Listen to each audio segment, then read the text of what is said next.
그리스도께서 교회를 사랑하듯. 가정의 달 세 번째 주일을 맞이해서 오늘은 부부주일입니다. 가정이라는 울타리는 부모와 자식 간에 또한 부부 사이에 사랑을 근간으로 하고 있어요.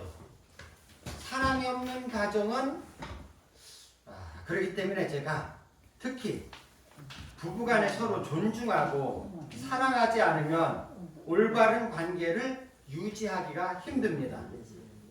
본문에서 아내는 교회가 그리스도에게 하듯 남편에게 복종하기를, 그렇게 복종한다는 것은 남편이 하는 것을 그대로 따라주라는 거예요. 복종하기를 주께 하듯 하라 하고, 남편들에게는 오늘 에베소 5장 25절 말씀과 같이 남편들아 아내 사랑하기를 그리스도께서 교회를 사랑하시고 그 교회를 위하여 자신을 주심같이 하라고 말씀하십니다. 그러니까 남편은 자기 목숨을 아내를 위하여 내놓을 정도로, 이렇게 자기 목숨을 아내를 위하여 내놓을 정도로 이렇게 아내를 사랑하고 가정을 지켜야 할 의무가 있는 것입니다. 남편들은 오래전에 모 일간지에 부부간의 관계에 대해서 앙케이트를 조사한 것이 있는데 참 재미있어요.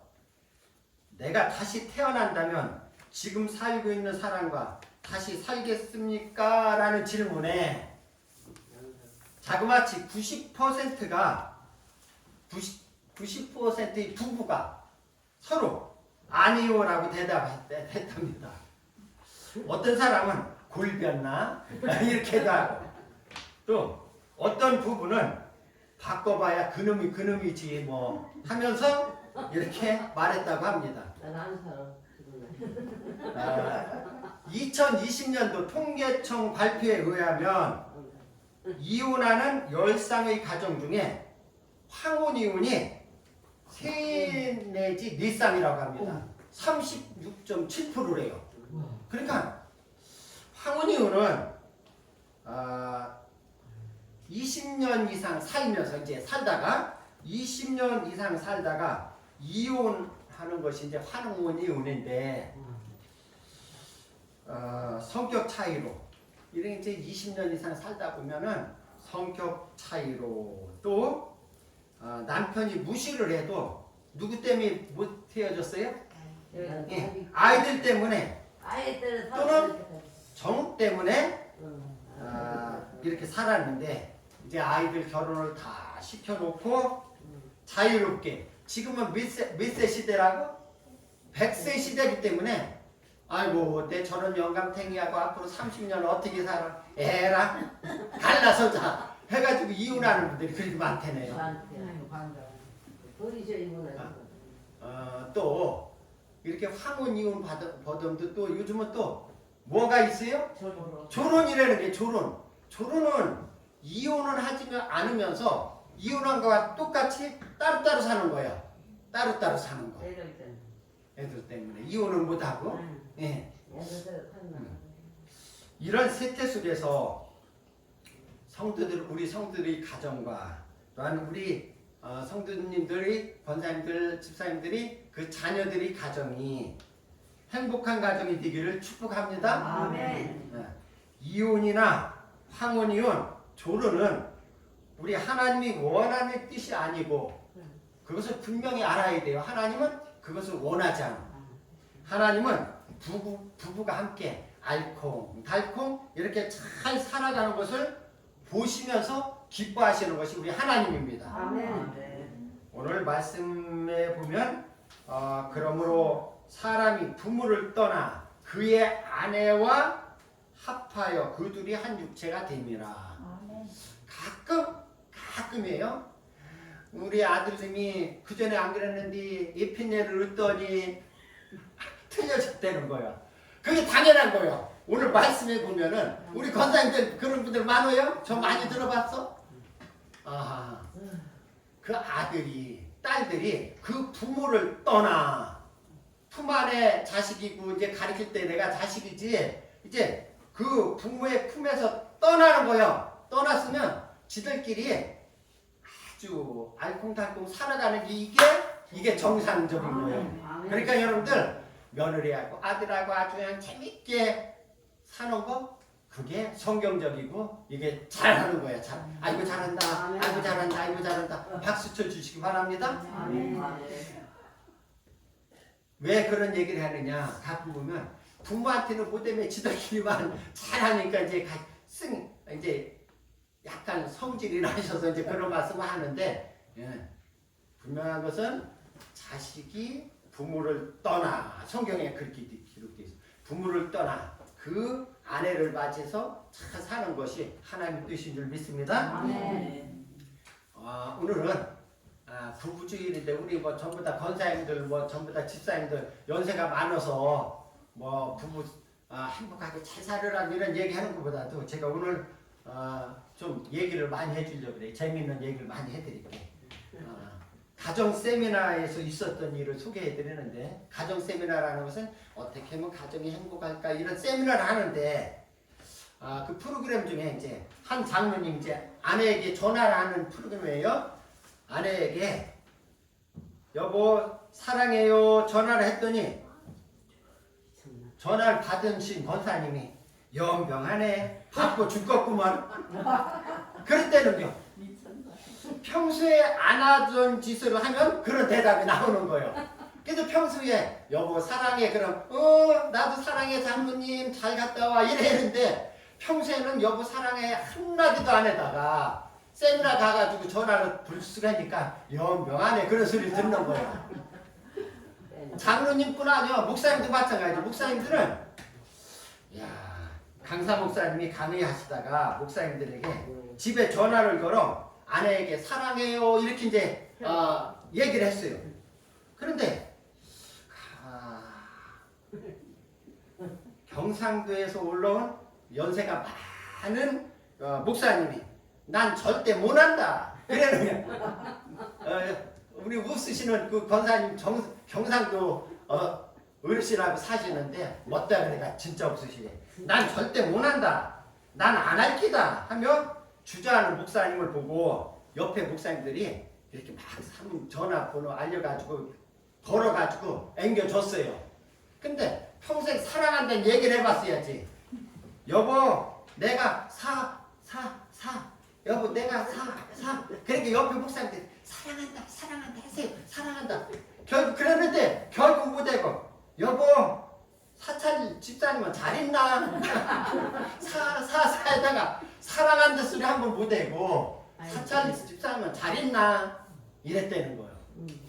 이만큼 우리가 살아가면서 부부로 살아가면서 이 사랑한다는 얘기가 아이고 오늘 못 들어본 게 아니라 내가 먼저 가서 영감 사랑해요 한번 해보세요.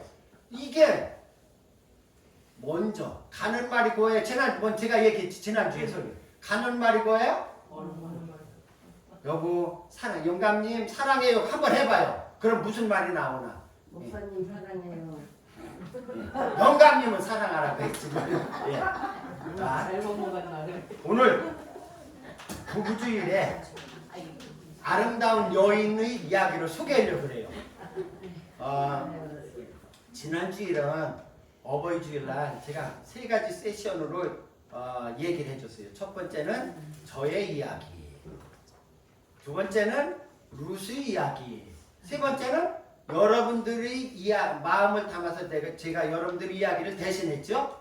오늘 부부주일을 맞이해서 한 아름다운 여인의 이야기를 소개할 건데 저는 지난번 이 책을 가지고 와서 집사람 보고 읽어보라고 해서 저도 그때 읽었고 오늘 설교하려고 어제 또 저녁에 다 읽어봤어요.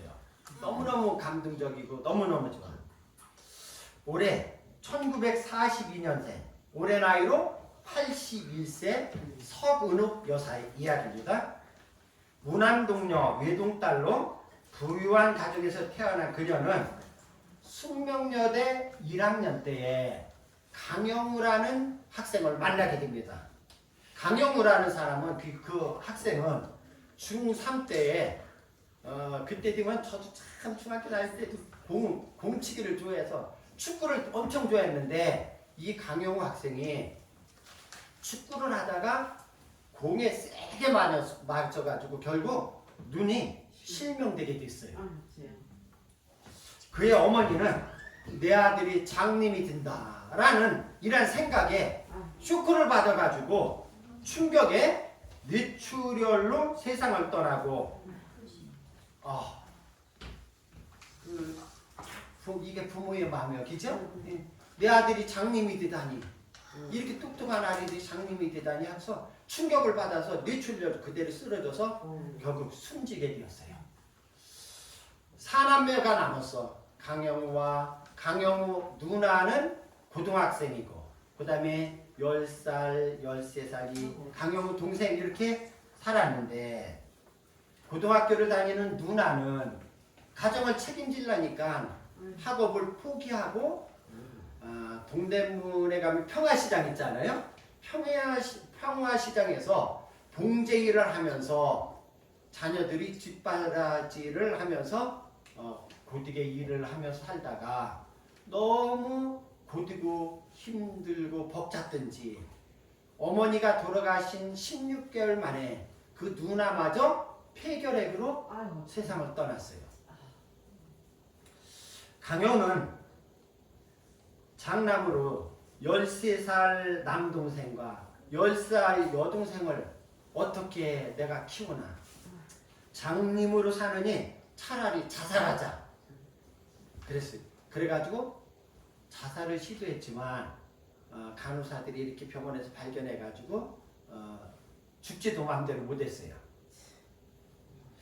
그런 전 중에 병원에 한 분이 찾아와서 그 강영우의 그 형편을 가정 형편을 다 듣고 나서 여동생은 고아원으로 보내고 10살 배기 여동생은 고아원으로 보내고 13살 먹은 그 남동생은 철물점에 소개를 시켜줘가지고 거기서 일을 하면서 먹고 잘 수 있는 거차를 마련해주고 강영우는 맹학교 이제 맹인학교 기숙사로 들여보내줬어요.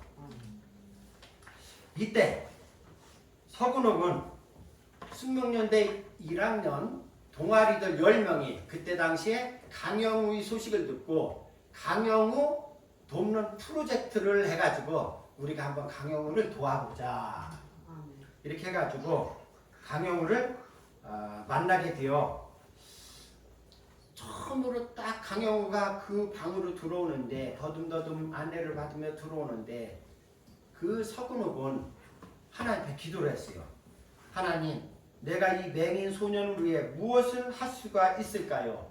하나님, 지혜를 주세요. 그랬는데 가슴이 뜨거워지면서 성령의 감동이 쫙 오더니 네가 강영우 누나가 되어주면 되지 않겠냐 이런 감동이 온 거예요. 그래가지고 집에 와서 부모님에게 상의하고 영우의 맹아학교 기숙사로 편지를 보냅니다. 이래가지고 내가 매주 주말마다 맹학교를 방문하고 내가 누나가 되어줄게 이렇게 편지를 보내줬어요. 그래서 이제 매 주일마다 토요일마다 가서 점자 교육 이렇게 글씨를 알려주고 강영우의 누나처럼 이렇게 친남매처럼 이렇게 돌봐가면서 이렇게 생활했어요. 이런 가운데 이 서근욱이라는 그 숙명여대 1학년 대학생은 내가 앞으로 커서 이런 맹인들을 위한 특수학교 교사가 돼야 되겠구나라는 꿈을 가지고 미국으로 건너갔어요. 미국에 가서 공부를 하고 돌아왔는데 이제 미국에 갔다 오니까 서근욱이 예쁘기도 하고 숙명여대 다니다 또 미국 유학도 갔다 오니까 혼처가 많이 있겠어요 없겠어요? 이제 시집 가라고 이렇게 부모님들하고 주위에서도 혼처 자리가 자꾸 나오는 거예요. 그런데 이 서근욱은 이 핑계 전 핑계를 대는데 갑자기 강영우가 나에게 시집오면 안 될까? 누나인데 나에게 시집오면 안 될까? 어때? 그 말을 듣는 순간 마음속에서 두려워하지 말라 내가 너와 함께함이라. 아멘. 하나님께서 그 음성을 주시는 거예요. 아멘. 그래서 그렇게 하자. 그 말이 떨어지게 무섭게 바로 그렇게 하자. 허락을 했고 강영우가 강영우는 이제 연세대학교를 졸업하고 이제 그때 당시 연세대학교 다녔어요. 연세대학교도 강영우가 머리가 비상해서 연세대학교에서도 장학금을 받으면 이제 다니는데 연세대학교 졸업을 하고 5일 만에 결혼식을 하게 됩니다. 결혼식을 하는데 그때 당시에 한국일보 주간지에 특집 기사가 나는데 제목이 딱 이래. 아카페 사랑 10년. 그 다음에 또 수제 강영우와 연상의 여인 서근욱 결혼. 많은 사람들이 축하 속에서 결혼식을 치렀지만 반대로 신부의 친구들은 네가 미국 유학까지 다녀와서 잘 나가는 줄 알았더니 그렇지 않겠어요? 잘 나가는 줄 알았는데 고아의 맹인과 결혼을 해? 그러면서 친구들이 안타까워하는 거예요. 그런데 서근욱은 하나님께 너무너무 감사했고 결혼식장에서 환하게 웃는 신부의 모습을 보고 많은 사람들이 오히려 감동을 받고 의아해하면서 아주 좋아했다는 겁니다. 신혼여행도 강영우가 좋아하는 바다에 가서 그러니까 해운대로 신혼여행을 가도 남편이 바다를 봐요 못 봐요? 못 보지. 그렇지만 남편이 좋아하는 바다 해운대에 가서 이제 신혼여행을 마치고 미국으로 둘이가 유학을 가게 됩니다. 미국에 가서 남편과 함께 공부를 하고 결국 피츠버그 대학 교육학 전공 박사 강영우가 맹인으로서 한국 최초로 박사학위를 받았어요. 그러자 한국에서도 미국에서도 대서특필이라는 거예요. 한국의 맹인이 교육학 박사 학위를 받았다. 그것뿐 아닙니다. 한국인 최초로 부시 대통령의 정책 자문위원, 대통령 정책 자문위원, 그 다음에 유엔 세계 장애인 위원회 부의장, 국제교육재활교류재단 회장, 부덜 인더스트리 국제본부 이사 등 하나님께서 그게 엄청난 축복을 해주셨어요. 강영우와 서근욱 두 사이에 두 아들을 낳는데 두 아들을 주셨는데 큰아들 진석은 어려서부터 이제 큰아들이 자기 아빠가 눈을 보지 못하니까 아빠 기다려요. 울어가면서 내가 어른이 돼서 내가 의사가 돼가지고 아빠 눈을 고쳐줄게요. 그렇게 큰아들 진석은 이렇게 자라면서 결국 그는 안과 의사가 되었어요. 유명한 안과 의사가 되어가지고 특별히 미국에서 제일 좋은 대학이 어디예요? 하버드 대학 안과 의사가 된 거예요. 거기 나와가지고. 그래서 그가 안과 의사로 많은 사람들에게 이렇게 이제 눈을 고쳐주면서 중남미에 온두라스라는 나라가 있어. 거기에 가가지고 안과 병원을 세워가지고 거기에 대해서도 또 많은 사람들에게 좋은 일을 많이 했어요. 그 큰아들은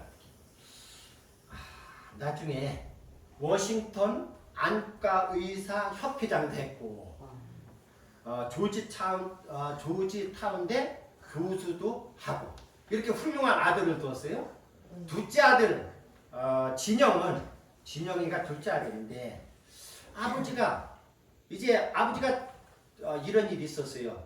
한국인 최초로 장님으로서 박사학위를 받고 그 학교는 서울대학교하고 자매결연을 맺어서 그 학교 박사학위만 받으면 서울대학교든 어느 대학에서도 모셔가는데 우리 아버지가 장님이라는 그거 하나로 한국에서 대학교에서 가는 데가 불러주는 데가 없는 거야. 그러니까 이 작은 아들 진영이는 내가 좋은 대학에 나와가지고 이렇게 장애인들 인권을 위해서 내가 이렇게 살아야 되겠다 하고선 그가 하버드 대학을 갈 수 있었는데 그때 당시에 제가 보니까 듀크 대학의 법대에 들어가가지고 그가 변호사가 되었어요. 그 작은 아들 진영이는 오바마 대통령 입법 보좌관, 아버지는 부시 대통령 정책 보좌관 했고 그 아들 진영이는 오바마 대통령 입법 보좌관으로 6년 동안 대통령과 함께 일을 했어요. 한국인 최초로 백악관에 가서 일하는 사람들이요. 이렇게 훌륭한 아들들을 낳았어요. 그리고 대통령이 퇴임하면서 그는 법관들이 만든 기관에서 지금도 일하고 있어요. 이 모든 일들은 남편을 위해 헌신을 해온 한 여인의 사랑으로부터 이루어진 사건이에요. 그렇죠? 잠언 14장 1절에 다 함께 시작. 지혜로운 여인은 자기 집을 세우되 미련한 여인은 자기 손으로 그것을 하느니라. 아멘. 지혜로운 서근욱 여인은 그가 자기보다 나이가 적은 강영훈을 불쌍히 여기는 마음으로 돌보다가 그와 결혼을 하고 그렇게 자녀들도 보면은 제가 오늘 마음이 너무 기뻤는데 오늘 보너스를 조금 줄 건데 우리 손녀딸들 그 어머니가 그 자식들을 키우면서 늘 기도하면서 말씀으로 키워가지고 이렇게 훌륭한 아들들로 만드는 거예요. 그래서 어릴 적부터 예배를 통해서 말씀 배우면서 찬양하면서 기도하면서 자라면 하나님께서 훌륭한 사람으로 만들어 주신 줄 믿습니다. 아멘. 우리 하은이랑 유라도 훌륭한 귀한 딸들이 될 줄 믿습니다.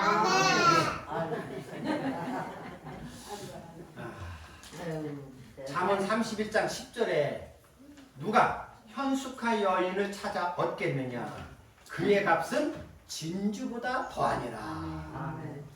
지혜로운 여인, 현숙한 여인 서근욱을 통해서 강현우를 만나가지고 그 자식들도 잘 둬가지고 대한민국 의상을 높이고 미국에서 이 강영우 박사는 레이건 대통령, 부시 대통령, 오바마 대통령 다 백악관에 초청받았고 한국에서도 노무현 대통령, 이명박 대통령, 김대중 대통령은 그때 돌아가셔서 이유 여사, 김영삼 대통령 청와대에 초청을 받아서 이렇게 아주 하나님의 영광을 드러낸 귀한 박사.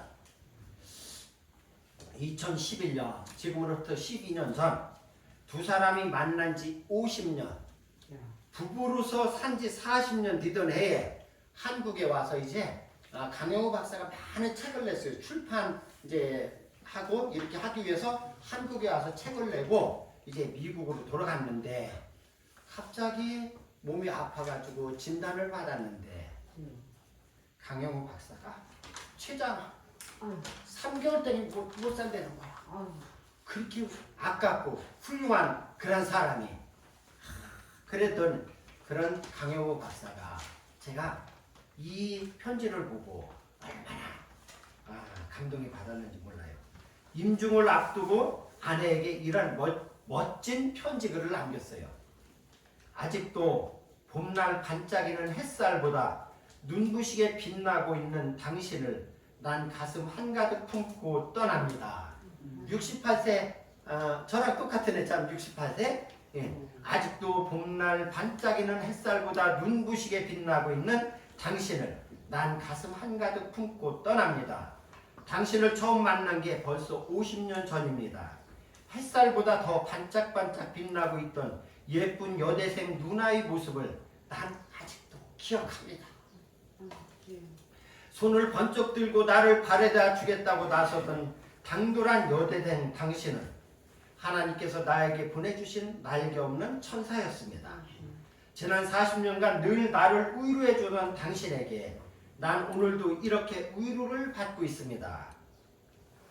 더 오래 함께 해주지 못해서 미안합니다. 내가 떠난 후 당신의 외로움과 슬픔을 함께 해주지 못할 것 같아서 사랑합니다. 사랑합니다. 사랑합니다. 그리고 고마웠습니다. 이제 마지막 떠나면서 이렇게 편지를 아내에게 썼어요.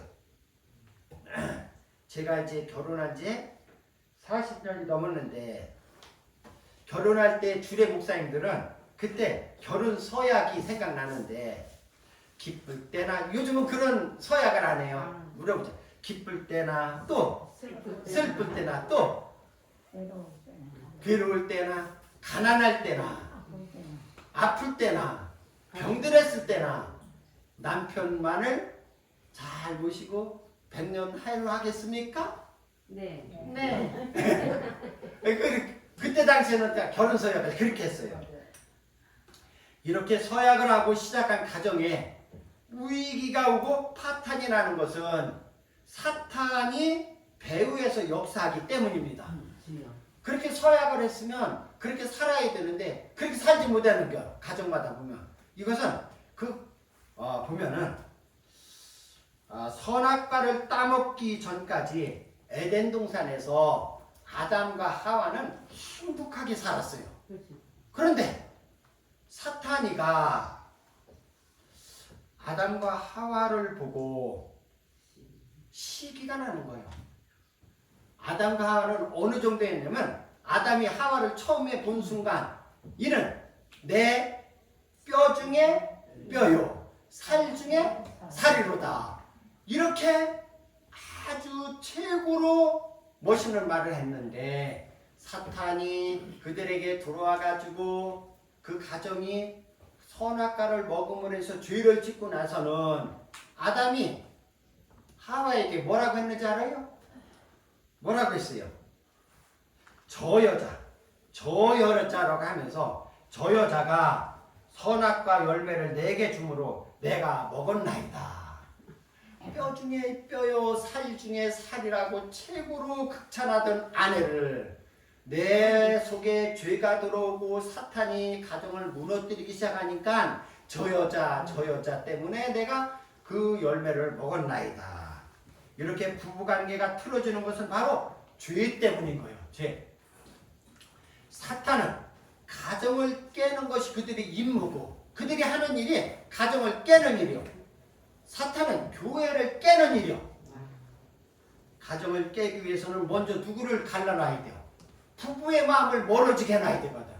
그러니까 사탄은 호시탐탐 늘 우리의 가정에 들어와서 어떻게 하면 이 가정을 갈라놓을까, 어떻게 하면 멀어지게 할까, 이것을 궁리하기 때문에 우리는 사탄의 괴계를 잘 이겨나가며 물리쳐 나가야 될 줄 믿습니다. 이런 사탄이 공격하는 위기 속에서 우리 가정을 지키기 위해서는 우리는 예수님을 바라보면 됩니다. 네. 이기는 방법은 딱 한 가지요. 예수님을 바라보는 방법. 그래서 히브리서 12장 2절에 보면 믿음의 주요 또 온전케 하시는 이인 예수를 바라보자.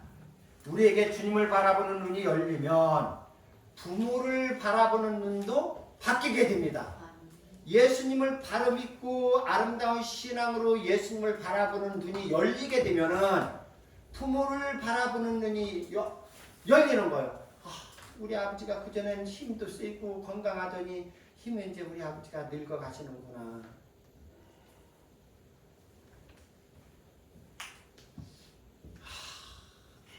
그전에는 휴치료를 맞았잖아요. 그래, 휴치료를 맞는데 다 커서도 휴치료를 맞는 한 아버지가 어머니가 휴치를 떼는 거 보고 눈물을 흘릴 때는 거예요. 우리 어머니가 그전에 내가 어릴 적에는 그렇게도 세게 패더니 이제 노모가 휴치를 패면 어때? 안 아프니까 그 휴치를 맞는 그 아들이 늑스룩한 아들이 눈물을 흘렸다는 거예요. 아, 우리 어머니가 그전에 이렇게 건강하셨는데 이렇게 힘이 없어지는구나. 예수님을 바라보는 눈이 열려지면은 부모를 바라보는 눈도 달라지는 겁니다. 예수님을 바라보는 눈이 열리면은 내 자식을 바라보는 눈도 달라지는 거예요. 자식 잘못을 해도 용서가 되고 자식이 잘못을 해도 그래 불쌍한 마음이 생기고 이렇게 하면서 서로 존중하고 사랑하고 공경하고 이렇게 주의 말씀으로 훈계할 때 아름다운 가정이 되는 줄 믿습니다.